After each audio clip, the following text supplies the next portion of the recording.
आज मैं आपको कहानी सुनाता हूं एक अनोखे वीर पुत्र की, जिसका नाम था छत्रपति शिवाजी महाराज। सन 1627 ईस्वी पूरे भारत पर मुगल साम्राज्य का आधिपत्य था।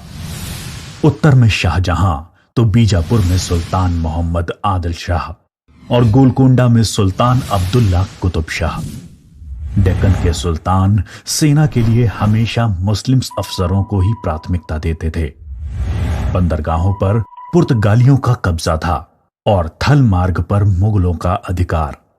इसलिए उत्तरी अफ्रीका और मध्य एशिया से मुसलमान अधिकारियों को ला पाना मुमकिन नहीं था और डेक्कन के सुल्तानों को हिंदू अधिकारी नियुक्त करने पड़ते थे। आदिल शाह की सेना में एक मराठा सेनाध्यक्ष था, शाहजी भोसले। शाहजी सेना में उच्च पद पर आसीन था। सन 1630 में महाराष्ट्र में जुन्नर के समीप शिवनेरी के किले में उनके और जीजाबाई के यहां एक पुत्र का जन्म हुआ।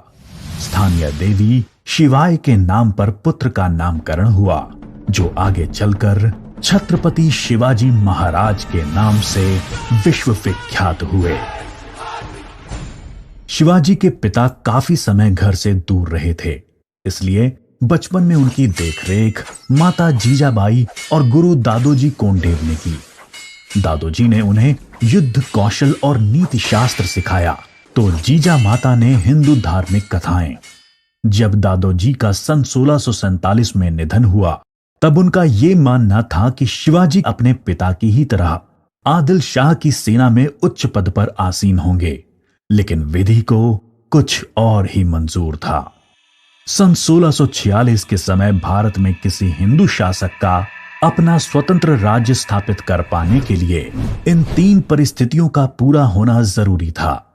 एक, कि वो शक्तिशाली साम्राज्यों के केंद्र से दूर हों, जमीन खेती के लिए अनुपयोगी हो और जंगलों से घिरा हुआ हो, ताकि छापामार युद्ध या गुरिल्ला वॉरफेयर करा जा सके।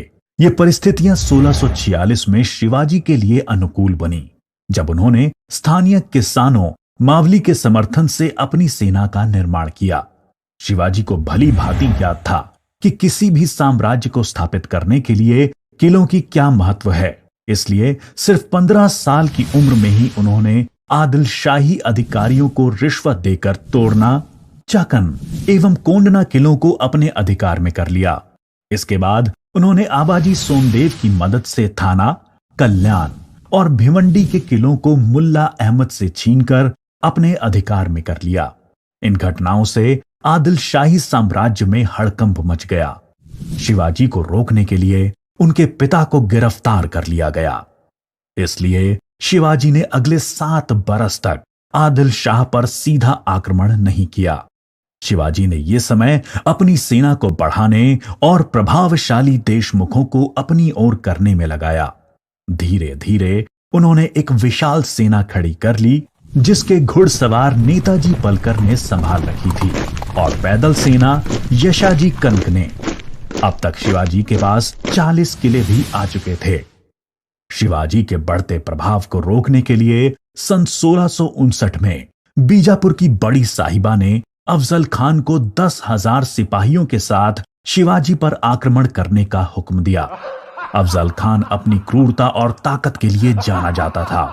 उसने शिवाजी को खुले युद्ध करने के लिए उकसाने के लक्ष्य से बहुत सारे मंदिरों को तोड़ डाला और कई बेगुनाह नागरिकों का कत्ल कर डाला। लेकिन शिवाजी ने चतुराई और रण कौशल का परिचय देते हुए छापामार पद्धति से युद्ध चालू रखा। इस समय वो प्रतापगढ़ किले में रहे, जो कि चारों तरफ से घने जंगलों से घिरा हुआ था। अंत में अफजल खान ने शिवाजी को धोखे से मारने की साजिश रची। उसने शिवाजी को मिलने का न्योता भेजा। जब वो मिले, अफजल खान ने अपनी मजबूत पकड़ में शिवाजी को दबाकर मार डालने का प्रयास किया। शिवाजी पहले से तैयार थे।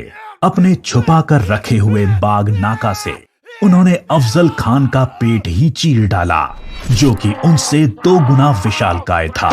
इसके बाद प्रतापगढ़ की लड़ाई में शिवाजी ने अफजल खान की सेना को करारी मात दी।